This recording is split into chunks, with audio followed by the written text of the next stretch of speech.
દરેક શહેરની ઓળખ એના નામથી જ તો થાય છે, બરાબર ને? પણ આજે આપણે એક એવા શહેરની વાત કરવાના છીએ જેનું નામ એ ખાલી એક શબ્દ નથી, એની પાછળ એક આખી કહાણી છે, સંઘર્ષની, ગૌરવની અને ફરીથી બેઠા થવાની. ચાલો આજે જાણીએ રાજકોટના નામ પાછળની એ અનોખી ગાથા. સારું, તો ચાલો સૌથી પહેલા આ નામનો અર્થ સમજીએ. રાજકોટ, આ શબ્દને જરા છૂટો પાડીએ તો રાજા અને કોટ એટલે કે રાજાઓનો કિલ્લો. અરે વાહ, નામ જ કેટલી ભવ્યતા છે નહીં? એકદમ ક્લિયર અને પાવરફુલ. એની શાહી વિરાસતની આખી વાત એના નામમાં જ આવી જાય છે. પણ ખરી મજા તો હવે શરૂ થાય છે. કહાણીમાં એક જબરદસ્ત ટ્વિસ્ટ છે. શું કોઈ વિચારી પણ શકે કે રાજાઓના કિલ્લા જેવા નામને એક સમયે બદલવાની ફરજ પડી હોય, એનું નામ જ ભૂંસી નાખવામાં આવ્યું હતું? આ જ વાત આખી કહાણીને એકદમ રોમાંચક બનાવી દે છે. તો આ બધું કેવી રીતે થયો એ સમજવા માટે આપણે સમયમાં થોડું પાછળ જવું પડશે. એકદમ શરૂઆતમાં, જ્યાંથી રાજકોટની કહાણી શરૂ થઈ હતી એના રાજવી મૂળ સુધી. એ વર્ષ હતું 1610.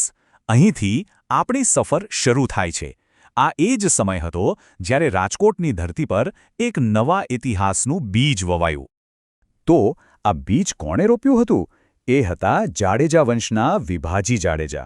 એમણે આજી નદીના કિનારે રાજકોટની સ્થાપના કરી અને એમનું શાસન કંઈ નાનું સૂનું નહોતું હો. પૂરા 64 ગામો અને 282 ચોરસ માઇલનો વિસ્તાર. મતલબ કે એક મજબૂત અને સમૃદ્ધ રાજ્યનો પાયો નખાયો હતો. પણ કહેવાય છે ને કે ઇતિહાસ ક્યારે સીધી લીટીમાં નથી ચાલતો. રાજકોટના એક ગૌરવ પર જાણે ગ્રહણ લાગી ગયું.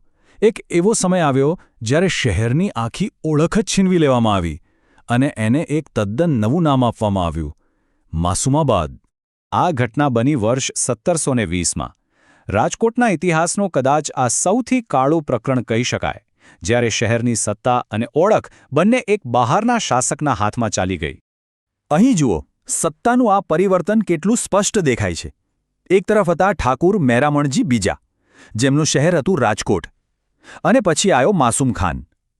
એણે મહેરામણજીને હરાવ્યા અને શહેરનું નામ જ બદલી નાખ્યું, માસુમાબાદ.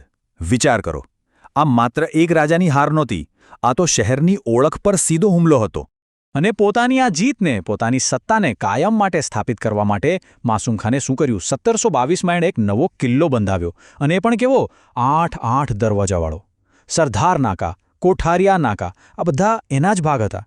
જાણે કે કિલ્લો આખા શહેરને કહી રહ્યો હતો કે હવે અહીં રાજ બદલાઈ ગયું છે.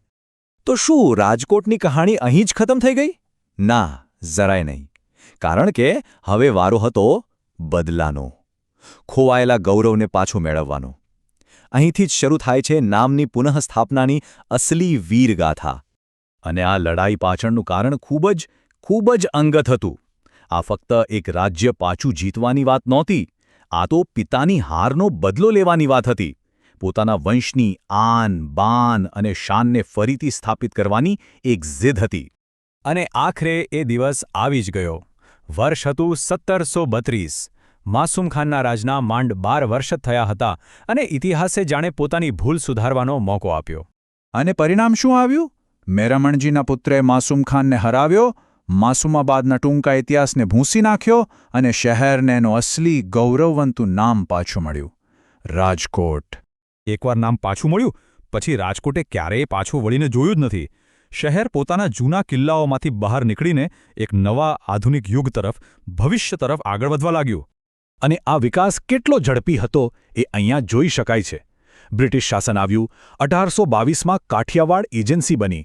પછી તો જુઓ, 1889, 1893માં રેલવે લાઇનો આવી, જેણે શહેરને બહારની દુનિયા સાથે જોડી દીધું. પાણીની જરૂરિયાતો પૂરી કરવા 1895માં લાલપરી તળાવ પણ બન્યું. મતલબ કે વિકાસની ગાડી પૂરપાટ દોડવા લાગી. પણ રાજકોટનો વારસો માત્ર રાજા મહારાજાઓ પૂરતો જ સીમિત નથી. આ શહેરનું ભારતના ઇતિહાસમાં એક બીજું બહુ મોટું કનેક્શન છે. એ છે મહાત્મા ગાંધી સાથે.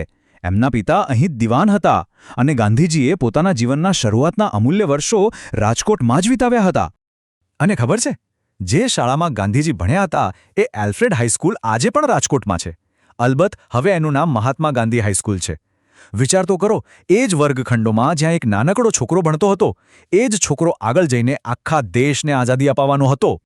અને એ જ જુસ્સો જે જુસ્સાથી રાજકોટે પોતાનું નામ પાછું મેળવ્યું હતું એ જ લડાયક જુસ્સો દેશની આઝાદીની લડતમાં પણ દેખાયો 1942માં જ્યારે ભારત છોડો આંદોલન થયું ત્યારે રાજકોટ એનું એક મોટું અને મહત્વનું કેન્દ્ર બન્યું હતું.